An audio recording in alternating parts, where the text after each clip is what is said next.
걸어가는데 우리는 가끔씩 누군가가 전해주는 종이 한 장씩, 전단지 한 장씩을 받은 적이 있을 것입니다.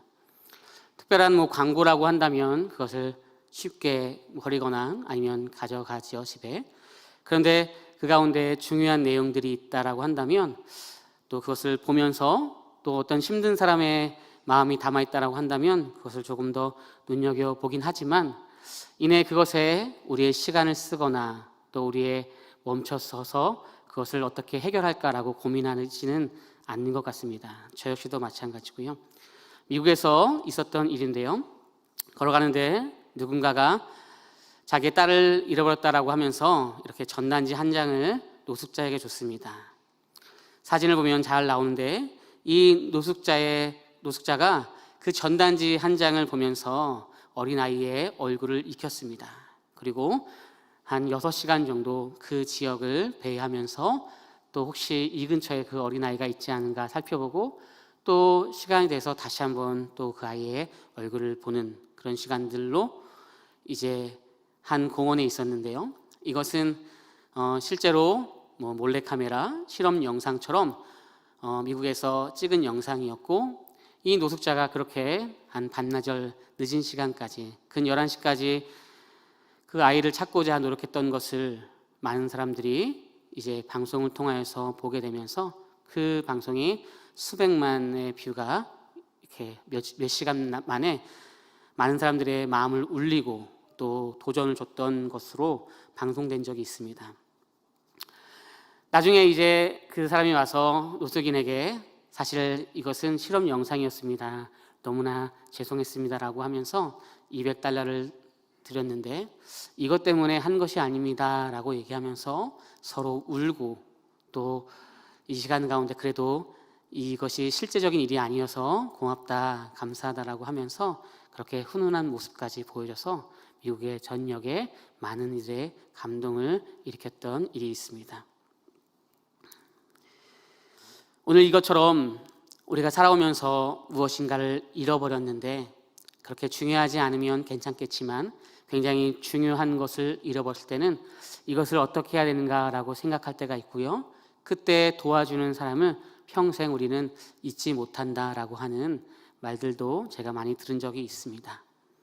오늘 본문은 우리가 익히 잘 아는 돌아온 탕자라고 하는 본문입니다. 본문 설명하면 이렇습니다. 어떤 이에게 2명의 아들이 있었습니다. 첫째 아들은 아버지의 말을 잘 듣고 묵묵히 주어진 일을 하는 아들이었습니다. 그런데 둘째 아들은 아버지에게 미리 유산을 주세요, 저의 분깃을 주세요 라고 얘기하며 그것을 받아서 얼마 되지 않아서 며칠 지나지 않아서 집을 나갔습니다. 당시에 아버지께서 돌아가시지 않았는데 유산을 달라고 한 것은 아버지가 사망해도 괜찮다, 돌아가셔도 괜찮다라고 하는 불효와 같은 그러한 상황이었고요. 당시의 관습과 문화에서는 절대적으로 있을 수 없는 것입니다. 더욱이 유대 민족에게 있어서는 이 얘기 자체가 말이 되지 않는다라고 모두가 생각하는 그러한 비유입니다. 어떻게 아버지가 살아계신데 유산을 달라고 할 것인지, 그리고 이것이 그 가문에 또 그 지역에 당시의 수치이며 또 아버지가 죽기를 바랬던 행위로 이것은 정말로 가장 큰 불의의 모습인 것이었습니다. 명예와 수치를 중요하게 여기는 당시의 문화 속에서 둘째 아들은 아버지뿐만이 아니라 가족, 그 가문에게 큰 수치를 안겨준 것입니다. 성경에서 먼 나라로 갔다라고 하는 것은 그냥 거리가 멀다라는 것을 넘어서서 유대 공동체가 아닌 이방인 공동체로 갔다, 이방 나라로 갔다라고 하는 그러한 수사학적인 표현들입니다. 또한 유대인들에게 부정하게 여겼던 돼지 쥐염 열매를 먹고자 하였는데 그것조차 먹을 수 없었던 그렇게 힘든 삶을 살아갔다라고 하는 것을 우리는 성경에서 보면서 이 얼마나 비참한 인생을 살고 또 가족들을 힘들게 하는지, 그리고 아버지의 마음을 얼마나 아프게 하는지 우리는 충분히 알 수 있습니다. 곳곳에서 죽어간다, 그리고 또 잃어간다라고 하는 표현들은 계속적으로 이제 모든 가진 것을 다 잃어버리고 소망이 없다라고 하는 말과 이어집니다. 이 본문 앞에 두 개의 비유가 있는데 거기에서도 잃어버렸다라고 하는 것은 단순히 뭔가 하나가 잃어버린 걸 넘어서서 가능성이 없다, 소망이 없다, 멸망이다라고 하는 단어와 연결된다라고 학자들은 말하고 있습니다. 이러한 최악의 상황들 속에서, 소망이 없는 상황들 속에서 그럼에도 불구하고 감사한 것은 이가 아버지의 집을 떠올렸습니다. 아버지를 떠올렸습니다. 이것이 얼마나 감사한지 모르겠습니다. 그리고 생각했습니다. 아버지가 나를 반겨줄까? 우리 가족이 나를 반겨줄까? 아버지를 만나면 뭐라고 얘기해야 될까? 내가 하나님께 그리고 아버지께 죄를 지었습니다. 그리고 제가 아버지의 아들이라고 일컬음을 당하는 것을 감당하지 못합니다. 저를 품꾼으로 사용하옵소서 여러 번 연습했습니다. 독백했습니다. 그리고 이제 아버지 앞에 나아가는 모습이 오늘 본문 가운데 나오는데, 우리가 알다시피 아버지의 반응은 어땠습니까? 말 그대로 버선발로 뛰어나가서 그 아들을 맞이하였고 안아주셨고 입맞추셨고 잔치를 벌여주셨습니다.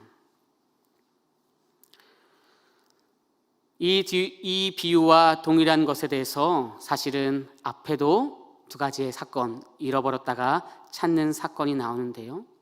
오늘 이렇게 잃어버렸다가 찾는 것에 대한 오늘 본문에서는 조금 더 긴 내용을 얘기하면서 얼마나 잃은 것을 찾는 것이 값진지 모르겠다라고 하는 그런 의미를 우리에게 말씀을 통하여서 깨닫게 하십니다. 그러나 많은 사람들은, 또 여기 있었던 품꾼들은, 그리고 첫째 아들은 효용의 가치를 따진다면 이것이 얼마나 가치가 없는 것인가, 그럴 필요가 있는가라고 말합니다. 그러나 아버지는 그런 효용의 가치를 따지는 것이 아니라, 이익 타산을 따지는 것이 아니라 가지고 있는 모든 마음을 다해서 사랑으로서 그 아들을 품습니다. 찾다라고 하는 단어는 이후에도 설명하겠지만 잃어버렸고 그것을 누군가가 가서 열심히 찾아서 찾는다라고 하는 그런 표현들입니다. 그러니까 이 사람이 무엇인가 잘했기 때문에 꼭 오는 것은 아닐 수 있습니다.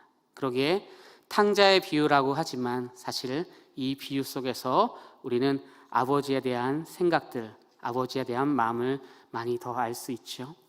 오늘 이의 모습이 어떠한지 우리 본문을 통해서 함께 볼 텐데요. 15장 13절의 말씀을 보겠습니다. 우리 15장 13절의 말씀을 같이 함께 읽겠습니다. 함께 읽겠습니다. 시작. 며칠이 안 되어 둘째 아들이 재물을 다 모아가지고 먼 나라에 가 거기서 허랑방탕하여 그 재산을 낭비하더니. 아멘.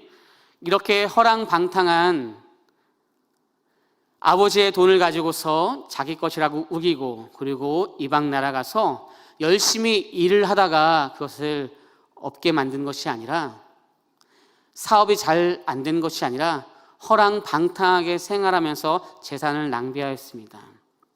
그러기에 오늘 22절에 보면은 그런 가운데서도 아버지의 사랑을 주는 것이 많은 사람들은 가당하지 않다라고 하지만 아버지는 22절과 23절에 이렇게 사랑으로 표현하십니다. 우리 22절과 23절을 같이 함께 읽겠습니다. 함께 읽겠습니다. 시작. 아버지는 종들에게 이르되 제일 좋은 옷을 내어다가 입히고 손에 가락지를 끼우고 발에 신을 신기라. 그리고 살찐 송아지를 끌어다가 잡으라. 우리가 먹고 즐기자. 아멘. 아버지가 먼저 그 아들을 보고 달려가서 그리고 입맞추면서 잔치를 벌여주십니다. 제일 좋은 옷, 손에 가락지, 그리고 신을 신기고 살찐 송아지를 그러다가 잡고 우리가 함께 먹고 즐기자, 축하자라고 말하고 있습니다. 사실 타국에서 돌아오는 아들을 발견하고 빠른 걸음으로 뛰어서 그 아들을 향하여서 가장 먼저 아버지가 그 지역에 있었던 그 공동체, 유대 공동체 중에서 가장 먼저 가고, 또 그러한 모습을 볼 때 우리는 뭐 아버지가 사랑하면 그럴 수 있지라고 생각할 수 있지만, 당시에 팔레스타인 지역에서는 이 남자가 달려간다, 그것도 어른이 달려간다라고 하는 것은 사실 들을 수 있는 표현은 아닙니다. 남자 성인이, 유대인이 발목이 보이거나 발바닥을 드러내는 것은 상상할 수 없는 일입니다. 그래서 발바닥을 드러내 보이는 행동은 주변 사람들을 모욕하기 때문에 다리를 꼰다거나 하는 일들은 누구와 함께 있을 때는 절대 하지 않는 행동입니다. 그리고 발목을 뛰면 발목이 보일 수 있잖아요. 그런 행동도 절대 하지 않습니다. 전 아직 좀 약간 신세대이지만 또 옛날 사고방식이 있어서 주일날 올 때는 목이 긴 양말을 신고 옵니다. 혹여나 강단에 서거나 또 이렇게, 너무 옛날 사람인가요?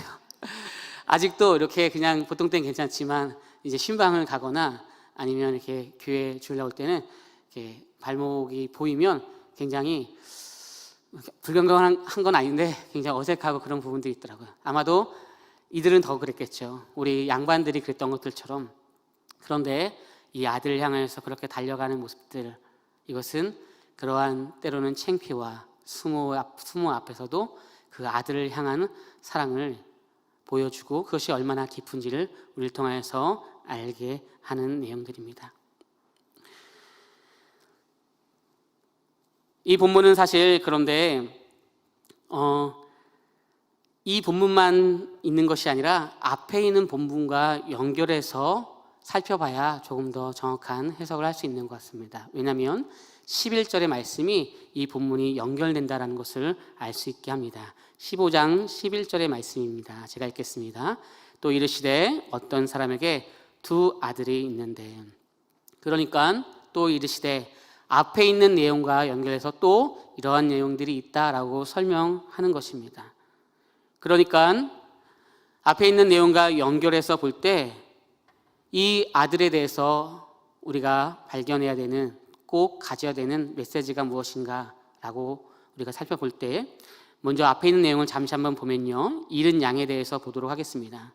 잃은 양에 대한 내용들이 1절과 7절까지가 나옵니다. 15장 1절부터 7절까지가 한 단락인데요, 마지막 7절에 보면 잃은 양을 찾고 나서 7절 끝에 회개하면 그래서 기뻐한다, 회개하면 기뻐하는 일이 생깁니다. 그러니까 회개할 것 없는 의인 99으로 말미암아 내가 이 한 명을 찾았을 때 더욱더 기쁨이 있다라고 하는 것이죠. 그 99마리가 의미가 없다는 것은 당연히 아니죠. 그리고 또 뒤에 내용들을 보면 그 다음 단락 8절부터 10절의 단락을 본다면 잃은 동전에 대한 내용인데요, 동전을 잃어버렸습니다. 아까는 목자가 양을 찾았고요, 한 여인이 잃어버린 동전을 찾았습니다. 이것이 당시에 결혼할 때 가지고 있었던 지참금이라고 해서 굉장히 중요하다라고 학자들은 얘기하는데요, 정확하게 우리가 알지 못하더라고 해도 잃은 드라크마 동전을 찾았습니다. 그런데 10절에 이와 같이 죄인 한 사람이 회개하면 하나님의 사자들 앞에서 기쁨이 된다라고 말하고 있습니다. 아니, 양이 그대로 있었는데 그 양을 찾으러 갔는데 회개하면 기쁨이 온다. 조금 이상한 것 같습니다. 그리고 또 10절에 잃은 동전이 있었는데 잃은 동전을 찾으면 그것이 그냥 찾는 게 아니라 회개하는 것을 통하여서 기쁨이 된다. 죄인 한 사람이 회개함으로 기쁨이 된다. 똑같은 말을 씁니다. 죄인 한 사람이 회개했는데 그것이 기쁨이 된다라고 말하고 있는 것입니다. 그러면 오늘 본문도 그러한 표현들이 나와야 되는 것 같습니다. 오늘 본문의 단락의 맨 끝은 32절입니다.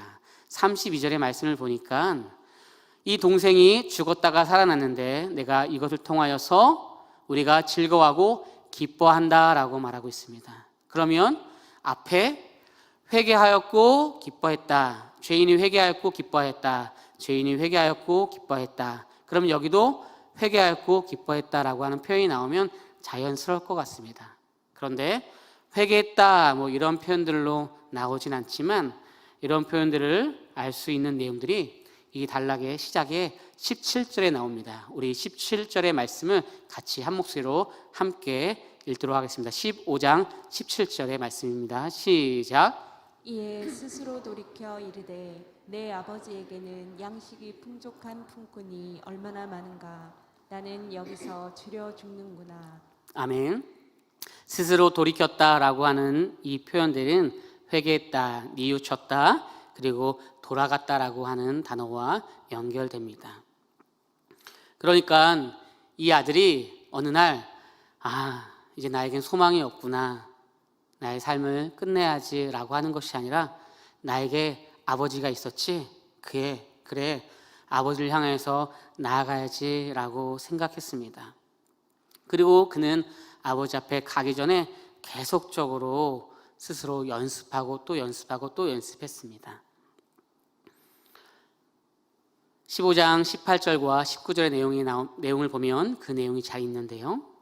내가 일어나 아버지께 가서 이르기를 아버지, 내가 하늘과 아버지께 죄를 지었습니다. 그리고 지금부터는 아버지의 아들이라 일컬음을 감당하지 못하겠습니다. 나를 품꾼의 하나로 보소서라고 계속적으로 연습합니다. 저도 가끔씩 이렇게 설교를 준비할 때 이제 어디 한적한 곳에서 계속 말로 이렇게 독백하고 연습할 때가 있습니다. 내용은 잘 알지만 그것을 또 입으로 나오게 하는 것은 또 다른 또 그 실력도 필요하고 또 내 마음의 확신도 필요하기 때문이죠. 그렇게 하늘에 죄를 졌고 제가 아버지께 죄를 졌고 하나님께 죄를 졌고 아버지께 죄를 졌고 그리고 제가 이제 아버지께 아들이라고 하는 그러한 인치심을 받을 수 없습니다. 저를 품꾼으로 삼아주세요라고 얘기하는 것이었습니다. 이랬을 때 아버지의 반응은 어땠습니까? 우리가 미리 살펴본 것처럼 15장 20절에 보면 아직도 거리가 먼데 아버지가 그 아들을 향해서 한 걸음에 달려갑니다. 이에 일어나서 아버지께로 돌아가니라. 아직도 거리가 먼데 아버지가 그를 보고 측은히 여겨 달려가 목을 안고 입을 맞추니라고 말씀하고 있는 것입니다. 그러니까 일어나서 이제 아버지께로 나아갔습니다. 그런데 아직도 거리가 먼데 아버지는 한눈에 나의 둘째 아들임을 알 수 있었습니다. 왜 그랬을까요? 그냥 우연히 봤는데 어느 날 아버지가 아들을 본 것일 수도 있지만 사실 아무도 발견하지 못하는 그 먼 거리에 아들을 봤다라고 한다면 이 아버지가 아들을 향해서 얼마나 사랑하는 마음과 또 날마다 그 아들을 생각하고 그리고 아침이나 뭐 점심이나 저녁에 항상 그 마을 어귀에 시작하는 곳에 내 아들이 오지 않은가라고 생각했을 것입니다. 그래서 거리가 먼데 육안으로 보기 쉽지 않은데 아버지는 그를 보고 한 번에 안아서 측은히 여겨서 달려가 목을 안고 입을 맞추었습니다. 그리고 아까 우리가 봤듯이 잔치를 벌여주셨습니다. 단순히 잔치를 벌이는 것이 아닙니다. 이렇게 가락지를 끼고 신발을 신기고 그렇게 아들의 자리에 그 권위를 회복시켜 주신 것입니다. 이것을 비교해 보면 이렇습니다. 탕자의 고백을 통하여서 내용을 비교해 보겠습니다. 아버지를 만나기 전에는 18절, 19절인데요. 1번과 2번의 내용은 우리가 좀 전에 봤었던 내용이고 또다시 아버지를 만난 후도 1번과 2번의 내용들은 똑같은 내용입니다. 그러니까 내가 하늘과 아버지께 죄를 지었습니다. 그리고 아버지의 아들이라 일컬음을 감당하지 못합니다. 계속적으로 연습했고 또 아버지를 만나면 제가 이제 아버지의 품꾼입니다 라고 연습을 계속했는데 아버지를 만난 후 아버지, 제가 하나님께 죄를 지었고 아버지께 죄를 지었습니다. 그리고 지금부터는 아버지의 아들이라 일컬음을 감당하지 못합니다 라고 말하면서 아버지, 이제 저를 아들이 아닌 품꾼으로 삼아주세요 라고 말을 해야 되는데 그 말을 하기 전에 아버지는 그를 안고서 그렇게 잔치를 벌여주시고 그의 아들의 위치를 다시 한번 경고히 해 주심으로 말미암아 이 아들은 아버지의 아들이 다시 되었습니다.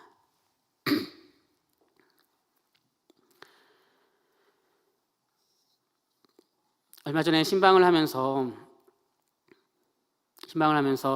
이제 목자님과 교구자님과 목원을 신방하는 일이 있었는데요. 전날 말씀을 준비하면서 좀 길게 설명해야 되는 내용들이 있고 또 목원 가운데 많은 시간을 함께 대화하면 좋겠다라는 생각을 가지게 되었습니다. 그런데 한정되어져 있는 또 우리 방역을 철저히 하면서 하는 그 대신방 가운데 시간이 정해져 있어서 전날 말씀을 준비하면서 하나님, 이 말씀은 좀 시간이 많이 걸릴 것 같은데 어떻게 하면 좋습니까? 라고 기도하면서 그냥 하나님 마음 주신 대로 또 준비하고 그 다음 날 아침이 돼서 이제 신방을 가려고 했는데 자연스럽게 신방 일정이 한 2건 정도가 조절이 되면서 당일날 아침에 충분한 시간, 한 2시간 반 정도를 또 신방을 할 수 있는 시간이 충분히 이제 만들어졌습니다. 하나님 감사합니다 라고 하면서 이제 신방을 하게 되었는데, 그때 목자님이 이제 물어봤습니다. 목사님, 근데 궁금한 게 있습니다. 이럴 때 이제 굉장히 난감하죠. 둘이 있으면 괜찮은데 여러 명 있을 때, 여러 명은 아니지만 이제 목자님과 교부장님하고 있었는데, 아니 그런데 이 둘째 아들을 위해서는 탕자의 비유를 보니까 살찐 송아지도 이렇게 잡아서 주는데 왜 이 첫째 아들한테는 그렇게 하지 않았고, 그리고 이 첫째 아들이 아버지 앞에 좀 투정 부리고 또 화를 냈는데, 그러면 살찐 송아를 잡아주면 될 것 같은데 이 아버지가 하는 말은, 얘야, 나는 너와 항상 함께 있었기 때문에 이것이 다 네 것이다 라고 이렇게 얘기하는데 잘 이해가 안 가고, 이 마음은 어땠는지 잘 모르겠습니다 라고 얘기를 하더라고요. 그래서 제가 약간 고민되면서 어떻게 설명해야지 라면서 설명하려고 했는데, 교구장님이 아주 조용한 교구장님이시거든요. 정말 조용하시고 파워가 있으신 교구장님이시지만 조용한 교구장님이, 그거는 목사님 제가 좀 대답하면 안 되겠습니까? 라고 얘기하시더라고요. 전혀 그런 적이 없었는데 네, 좋죠. 너무 감사합니다. 제가 좀 애매했었는데 감사합니다. 대답해 주세요 라고 했더니, 사실은 저는 이 본문을 보면서 너무나 예전부터 아주 100% 마음에 이 본문을 이해할 수 있는 그런 마음이 있습니다. 그 이유는 제가 사실은 첫째 아들입니다. 그런데 우리 가정이 둘째 아들이 이 본문과 아주 유사한 그런 상황들 가운데 저의 마음도 아프겠지만 부모님의 마음을 아프게 했습니다 라고 얘기하시면서 그냥 이 본문을 너무나 이해가 갑니다. 그래서 이 첫째 아들이 가지고 있는 하나님을 믿지만 또 그 안에서 끌어올라오는 또 때로는 분노, 화남이 너무나 이해가 갑니다 라고 얘기하시더라고요. 저도 질세라, 저도 이해가 가는 것 같습니다. 저도 오남매인데 그 중에 누가 약간 속색이거든요. 제가 회개하겠습니다. 제가 속을 새겼고요. 제가 우리 부모님의 속을 좀 새겼고, 저보다 조금 더 속색인 누가 있거든요. 그분을 생각하면 제가 순간순간 또 매년마다 막 화가 날 때가 있고, 명절 때 막 그럴 때가 있는데, 이것이 한두 명의 문제가 아니라 많은 분들이 가정 가운데 이렇게 원수가 있을 수 있구나, 힘든 일이 있을 수 있구나 라고 생각을 하게 되었습니다. 뿐만 아니라 그 이후에도 또 다른 분도 그런 얘기를 하시더라고요. 그러면서 이제 그 얘기가 신방을 받는 목원과 또 이렇게 번지게 됐습니다. 번지게 되면서 이 얘기를 또 옥신각신 계속하게 되었죠. 그러면서 이제 신방을 이제 하면서 이제 교구장님이, 목사님 이렇게 말씀이 그 상황에 따라 또 예전에 목사님들은 또 바뀌기도 할 때가 있는 것 같습니다. 대화하면서 라고 얘기해 주셨고, 네 알겠습니다 라고 하면서 함께 이제 신방을 드리는데, 그 목원은 그 누구보다 이제 교회에 전도되어서 교회에 착실하게 모든 훈련들 하나하나, 예배, 누가 봐도 정말 착실하다라고 할 정도로 드렸던 분입니다. 그런데 마음의 한편에 공허함들이 찾아왔습니다. 걱정하지 마십시오. 우리 함께 대화하면서 또 나누었던 얘기여서 함께 나누어도 된다라고 우리가 얘기해서 함께 나누는 부분들입니다.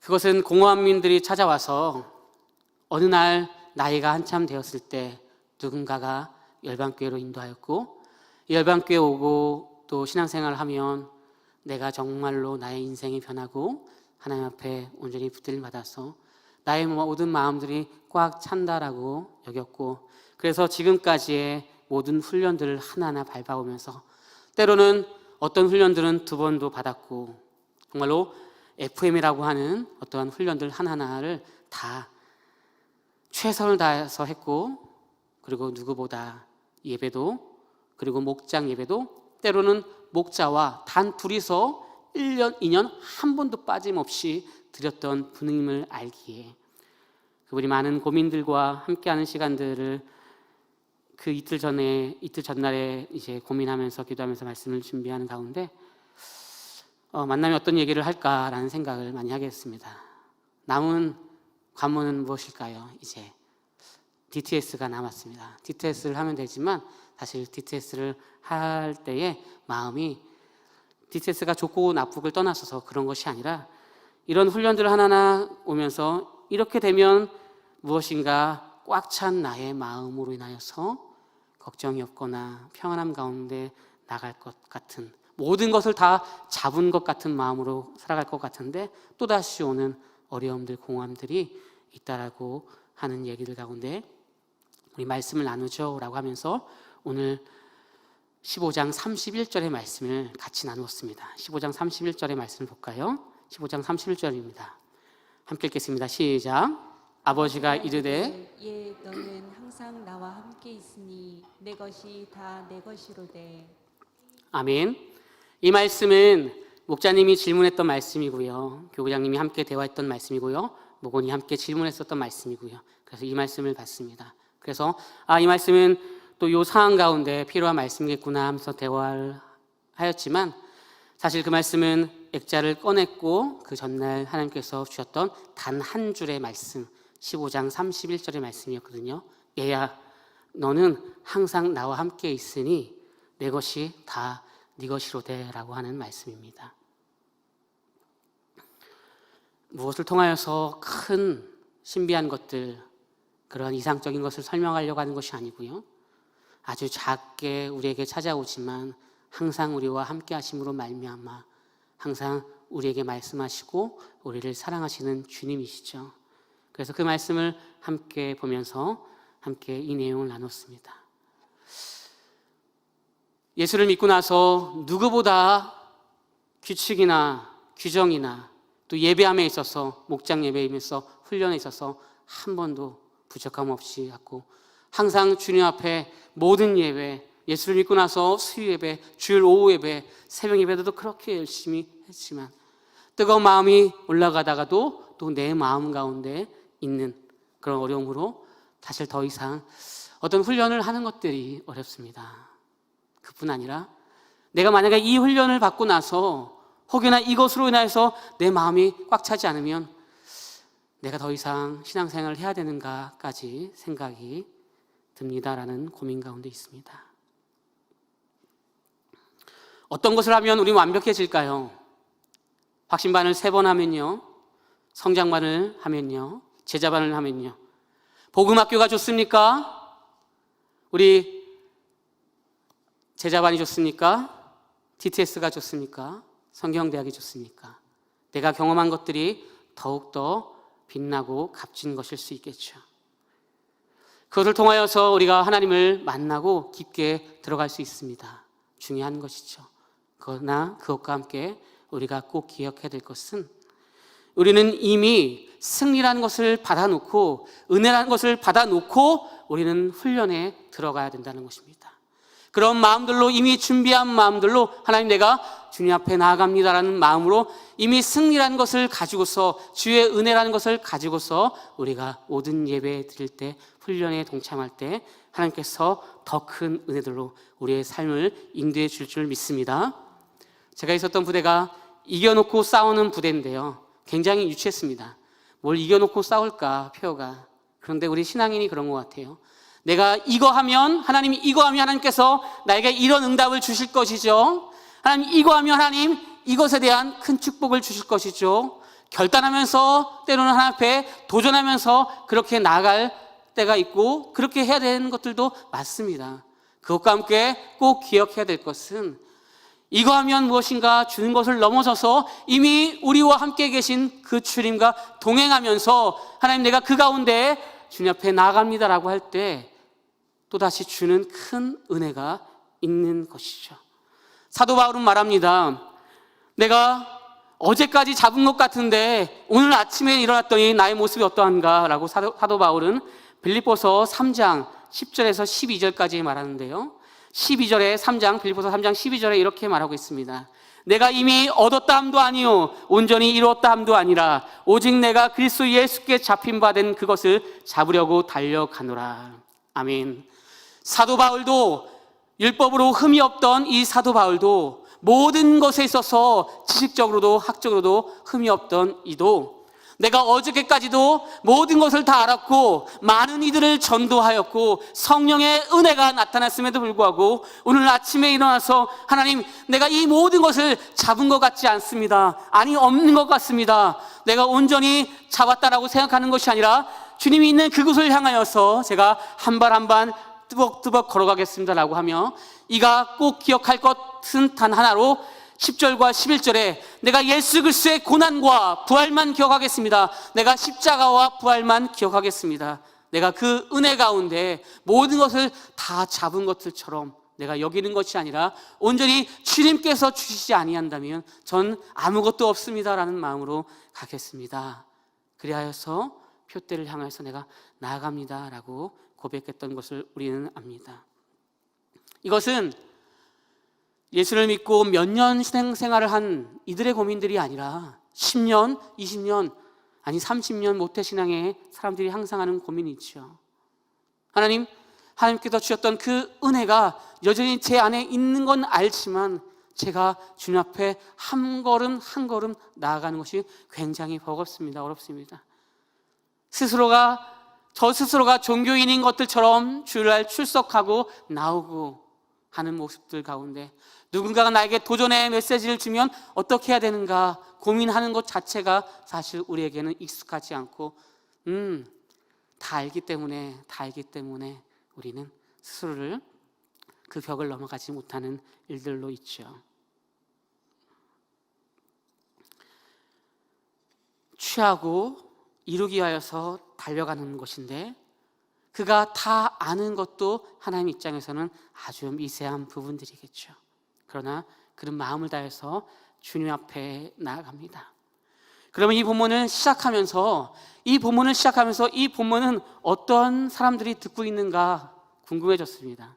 15장 1절의 말씀을 그래서 봤습니다. 15장 1절의 말씀입니다. 우리 15장 1절과 2절의 말씀을 함께 읽도록 하겠습니다. 15장 1절과 2절입니다. 함께 읽겠습니다. 시작. 모든 세리와 죄인들이 말씀을 들으러 가까이 나아오니 바리새인과 서기관들이 수군거려 이르되 이 사람이 죄인을 영접하고 음식을 같이 먹는다 하더라. 아멘. 특별히 누가복음에서의 세리는 우리가 잘 알듯이 누가복음 18장에 나오는 것처럼 하나님, 제가 하나님 앞에 은혜 받을 수 있는 존재가 아닙니다. 제가 주님 앞에 나아갈 수 있는 존재가 아닙니다라고 스스로가 고백했던 죄인들입니다. 그와 예수님이 함께할 때 바리새인들은 서기관들은 개역 한글에는 원망하면서 분노가 나면서라고 말하고 있습니다. 그러면서 당신이 어떻게 죄인과 함께하고 있습니까? 라고 하는 것입니다. 마치 이런 것 같습니다. 아버지, 어떻게 당신이 의인인 나와 함께하지 아니하고 죄인이 둘째 아들과 함께합니까?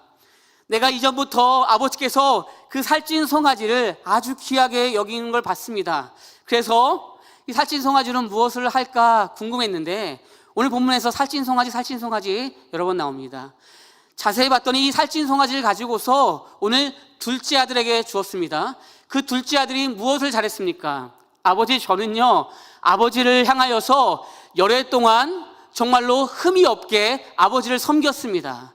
저는 그렇게 최고의 아들이고 이 지역에서 누구나 다 알 수 있는 그런 효자 아닙니까? 아버지의 마음을 최고로 흡족하게 한 아들인데 저를 통하여서는 염소 새끼 하나 잡아서 주시지 아니하고 그 둘째 아들에게 그렇게 귀하게 여겼던 그 살찐 송아지를 주셨던 이유가 무엇입니까?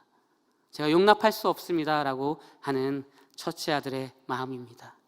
그때에 얘야, 나는 너와 함께 있고 이 모든 것이 네 것인데 죽었다가 둘째가 살아났는데 기쁘지 아니하냐? 같이 축하하자 라고 합니다.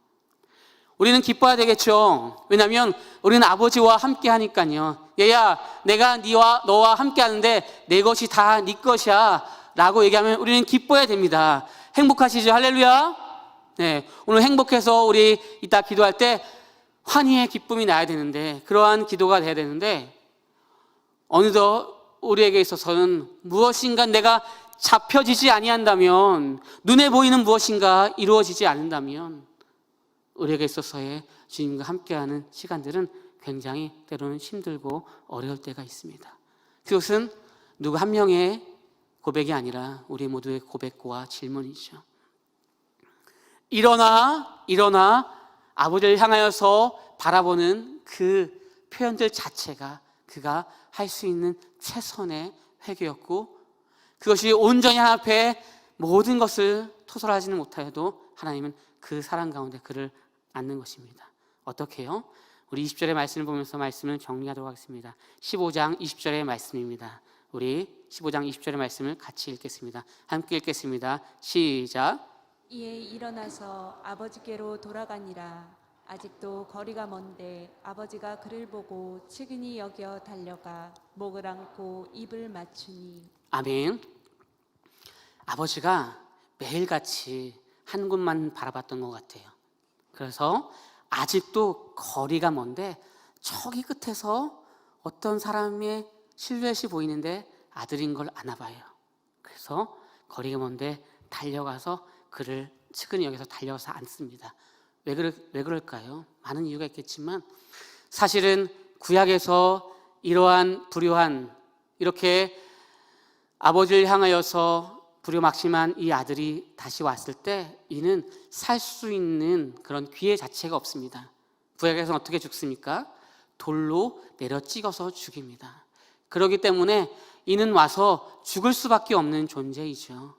그리고 그는 그래서 내가 아들이 아니라 품꾼으로 그냥 먹고 살 수 있게만 해달라고 한 것이 사실은 맞는 표현들입니다. 스스로가 유대 공동체라면 누군가가 돌로 쳐서 맞아 죽게 해도 이는 아무 할 말이 없고 이 가족도 아무 할 말이 없는 것이겠죠. 아버지는 먼저 가서 그 아들을 안음으로 말미암아 어쩌면 내가 안아야 이 아들이 살 수 있는 것이겠죠. 내가 안아야 이 아들을 살 수 있는 것이죠. 말씀을 마칩니다. 일타라고 하는 것은 무엇일까요? 일타라고 하는 것은 아폴림이라고 하는 인간의 상실된 상태를 말하고 있습니다. 그러니까 아무런 의미도 없고 기회도 없고 할 수 있는 것 자체가 없고 소망도 없고 패망인 것입니다. 멸망인 것입니다. 그런데 또다시 다른 표현으로 얘기한다면 이 표현은 잃었는데 찾아간다라고 하는 단어와 연결됩니다. 그랬을 때 하나님께서 찾아갈 수 있는 것입니다. 잃은 양이 무엇을 했기에 회개하였고 기쁨이 있다라고 말하는 것입니까? 잃은 양은 그냥 그 자리에서 때로는 우는 것밖에 하는 것이 더 있겠습니까? 잃은 동전이 무엇을 했기에, 잃은 드라크마가 무엇을 했기에 회개하였고 하나님께서 기뻐하셨다라고 말하는 것입니까? 신학적으로 죄인이 죄인입니다라고 고백을 해야 의인으로서 하나님께서 그 죄를 용서해 주는 것인데, 로마서 3장 20절이나 23절에 죄인으로서 이가 죄인입니다라고 스스로 고백해야 의인이 되는 것인데 무슨 죄인이라고 고백했길래 회개했길래 의인이 되는 것입니까? 이 아들은 무슨 회개를 했길래 의인이 될 수 있는 것입니까? 아무것도 없는 것이죠. 고개를 돌아서 아버지를 향하여서 본 것밖에 없는 것이죠. 그러기에 모든 것을 잃었을 때 오히려 하나님께서는 그 아들에게, 때로는 양에게, 동전에게 찾아가시고, 누가복음 19장 10절에는 우리가 잘 아는 삭개오에게 찾아가서 오늘 너의 집에 구원이 임할 것이니 내가 방문하겠다. 네, 제가 급히 내려오겠습니다. 그리고 주님 저희 집에서 함께 유하십시오. 유하여 주세요 라고 하는 것이죠. 그러한 교제가 이르면서 그가 하나님 앞에 더욱더 아름답게 나아가는 것이죠. 누군가가 찾아와서 이루어 주는 것 아닙니다. 누군가가 열심히 해서 받는 그러한 기쁨 아닙니다. 우리 주님께서, 이 땅의 주인 되신 주님께서 찾아와 주셨고, 그러기에 우리가 무엇인가 자랑해서 무엇인가가 좋아서 설명할 수 있는 것이 아니라 그냥 그분이 나에게 찾아왔기에 내가 오늘 걸어가는 이 삶. 저는 항상 예전에 학생부를 담당할 때 그런 고백을 한 적이 있습니다. 또 어차피 교회 나아갈 때 엄마들이 너 교회 나가라고 하는데 너는 교회 나오기 싫어서 오랫동안 교회 안 나오고 지금 1년 쉰 것 같아. 그런데 수련회 와라. 그러면 내가 엄마한테 얘기해서 너 앞으로 교회 안 나오게 해줄게. 너 어차피 지금 2년 쉬었잖아. 오늘 한 번만 나와라. 그리고 거기에 인생을 거는 거죠. 여러분들도 마찬가지였고요. 그런 인생 가운데 우리 열방교회가 계속적으로 우리 다음 세대가 이루어지는 것들을 보면서 참 귀하다 여기는 것이죠. 그런 결단을 하면서 나아가는 것이지만 더욱더 중요한 또 하나는 내가 이미 받았다고 한다면 더 무엇인가를 받아야지만 내가 나아가는 하나님과 교제만 있는 것이 아니라 이미 내 안에 있는 주님을 바라보면서 매일매일 삶 가운데 솔직하게 하나님 잘 안 되고 힘듭니다 라는 고백 가운데 나아갈 때 온 땅에 주님께서 우리를 찾아와 줄 줄 믿습니다.